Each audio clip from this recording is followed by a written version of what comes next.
All righty. Here we are on episode 3, page 3 of investigation number 2. Again, still sticking with the emergence and how they grew with their civilizations, the earliest people. Now we're going to talk about the emergence of trade. So in episode 1, we talked about how they developed agriculture and domesticating animals. And then we go into 2 and how they express themselves through the use of language and painting. Well, now we're going to talk about everything is in place. Now they can finally start to trade. So not everybody has to be a farmer anymore. Now you can have different things, but they trade because certain things might not even grow in the areas that they want. So this first topic, the emergence of trade. During the Neolithic age, people began to settle in villages. A settled life provided greater security. Steady food supplies created healthier, growing populations. As the population increased, more workers became available. These individuals could grow more crops. Farmers produced more than they could eat, so they began to trade their crops with other people in order to get supplies that they could not produce themselves. Because an abundant amount of food was produced, abundant means enough, fewer people were needed in the fields. Neolithic people began to take part in activities other than farming. Specialization occurred for the first time, and I'm going to hover over specialization. You can also hover over it too. Specialization is the act of training for a particular job. Occurred for the first time. People took up specific jobs as their talents allowed. Some people became artisans or skilled workers. They made weapons and jewelry that they traded with neighboring communities. People made pottery from clay to store grain and food. They made baskets from plant fibers. They also used plant fibers to weave cloth. These craft people, like farmers, also exchanged the goods they produced for other things they did not have. Technological advances, and we're not talking computers and stuff. Pay attention to the different technology advances they're speaking of here. During the late Neolithic age, people made more technological advances. Tool makers created better farming tools as the need for them arose. These included hoes for digging soil, sickles for cutting grain, and millstones for grinding flour. In some regions, people began to work with metals, including copper. Workers heated rocks and discovered melted copper inside them. They then experimented with making the copper into tools and weapons. These proved to be easier to make and use than those made of stone. Craftspeople in Western Asia discovered that mixing copper and tin formed bronze. This was technological breakthrough because bronze was stronger than copper. Bronze became widely used between 3000 and 1200 BC. This period is known as the Bronze Age. Few people, however, could afford bronze. The high price of bronze led to the continued use of tools and weapons made of stone. And as we scroll through, here's a picture. The caption says, Bronze Age pottery showed fine details. The use of bronze for tools and weapons was another step forward. So boys and girls, just using bronze is considered a technology advancement. And you can see the difference. I mean, this is made of bronze and rather than stone. Huge difference. But it came at a price. It was super expensive. Next topic, trade between civilizations. Humans continued to develop more complex cultures or ways of life. By the beginning of the Bronze Age, communities were widespread. More complex cultures called civilizations began to develop into these communities. 4 of the great river valley civilizations, which you know of, Mesopotamia, Egypt, India, and China, emerged around 3000 BCE. All civilizations shared similar characteristics, which you've answered. If you lived in the Sumerian area of Mesopotamia, you were most likely a farmer. Each farmer had a plot of land located in the area around a city-state. Dams and waterways ran through this farmland. Wheat, barley, and dates were the major crops. Farmers also raised sheep, goats, and pigs. Sumerians did not have some of the minerals and goods that they needed. Even though many Sumerians were skilled metal workers, they had to trade with other peoples to obtain most of their metals. Trade routes like Sumer to places as far away as Egypt, Nubia, and India.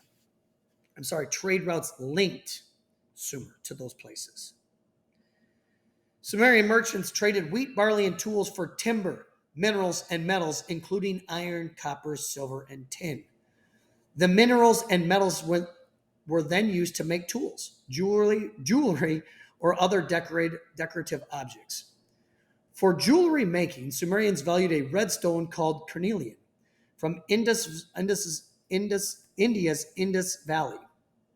They also imported a blue stone known as lapis lazuli from what is now Afghanistan. Lapis lazuli was prized metal material for decorating temples and precious objects. Traders returned with iron and silver from present-day Turkey. So again, trade routes going everywhere. They had all those farm goods, but they needed those metals and stuff so they could make that negotiated trade.